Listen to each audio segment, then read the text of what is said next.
Allez, Rolek, raconte notre histoire. Ils ne se connaissent que depuis quelques semaines et ils sont déjà inséparables. Depuis que Vika est arrivée en Pologne, elle ne quitte plus son nouvel ami. Avec sa mère Vita, elles ont fui l'Ukraine il y a un mois. Du haut de ses 4 ans, la petite fille a déjà vu le visage de la guerre. C'était horrible pour nous ici. On était toujours en danger, j'avais tout le temps peur, c'est pour ça qu'on est partis. Et papy et mamie sont restés, eux. Oui.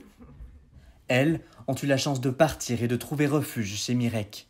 Sa famille vit en plein centre de Varsovie et désormais, ils ne sont plus 4 mais 6 à dîner autour de la table.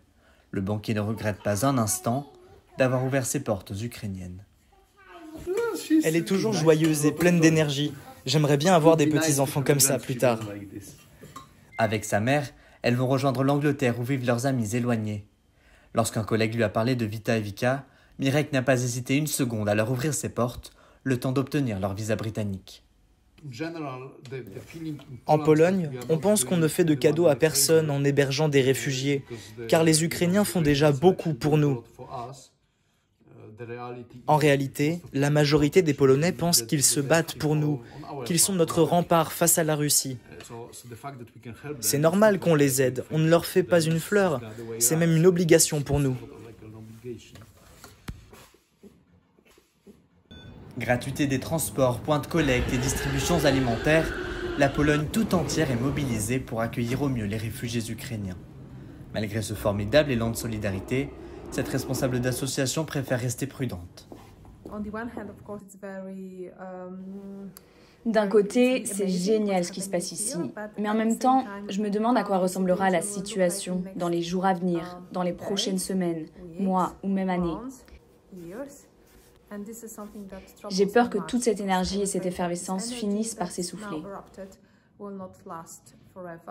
Mais certains professionnels prévoient déjà de s'engager sur la durée. Dans son hôtel 3 étoiles à Lublin, Urszula Czarnog n'a pas vu un seul client depuis février. Elle a fait le choix d'ouvrir son établissement aux réfugiés. 3 mois déjà que l'activité économique est à l'arrêt. On n'avait pas le choix, on avait des gens devant notre porte, on ne pouvait pas les laisser comme ça, ils n'avaient nulle part où aller. Alors on les a pris sous notre toit et c'est comme ça que tout a commencé. On a mis des familles de 4, 5 ou 6 dans des chambres prévues pour 2 personnes. Les gens dormaient à même le sol mais ils s'en fichaient au début, peu importe tant qu'ils avaient un toit sur la tête.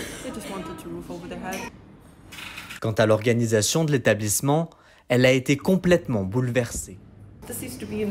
C'était un hôtel normal ici. Enfin, ça l'est toujours, mais vous allez voir dans les sous-sols. Voilà notre réserve tenue par les bénévoles. Vêtements, nourriture, jouets, les pensionnaires n'ont plus qu'à descendre pour s'approvisionner. Ici, les dons proviennent de collectes organisées dans toute l'Europe, de quoi adoucir le quotidien des réfugiés. Et Urszula met un point d'honneur à ce que personne ne soit oublié. Voilà pour toi.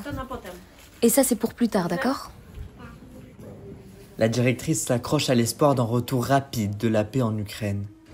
Elle a cessé de compter les familles qui ont trouvé refuge dans son hôtel.